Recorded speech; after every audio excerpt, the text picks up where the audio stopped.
मी Jitendra Sudhakar Bajaj. Daily 2.0 मध्ये आपल्या सगळ्यांचं स्वागत आहे.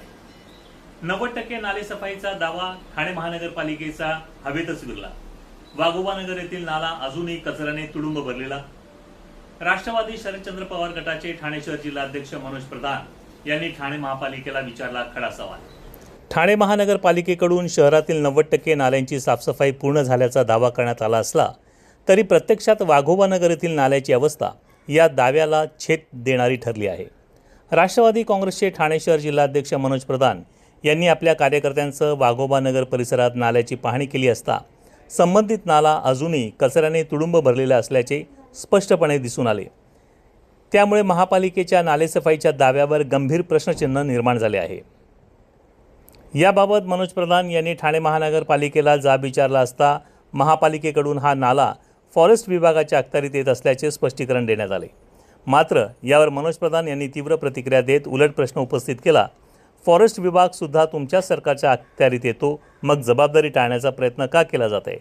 दरम्यान नागरिकांमध्येही संताप व्यक्त केला जात असून पावसाळ्याच्या तोंडावर नालेसफाई अपूर्ण राहिल्याने भविष्यात पाणी साचण्याचा धोका वाढण्याची शक्यता व्यक्त केली जात आहे. आज 6 जून पहिले आज आम्ही दौरा केला 24 नंबरमध्ये आणि वाघोबा नगरमध्ये आपल्याला दाखवलं कशा पद्धतीने नाल्याची सफाई झालेली आहे. महानगरपालिका म्हणते की 90% काम संपलेलं आहे.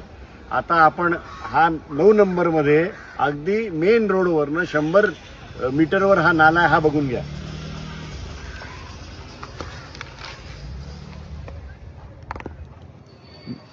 मूलभूत प्रश्न असा आहे की पुढच्या 4 दिवसात पावसाची अपेक्षा आहे की पाऊस पडेल. तुम्हीच मला सांगा, जर आपले नाले असे असतील तर ह्याला जबाबदार कोण? कुठल्या अधिकारीला या नाल्यात टाकू एवढं सांगा. कोणीतरी या 9 नंबरची जबाबदारी स्वीकारली पाहिजे. आपल्या माध्यमातून मी महानगरपालिकेला सांगू इच्छितो की अशा प्रकारची घाण आणि घाणीचं साम्राज्य चालणार नाही.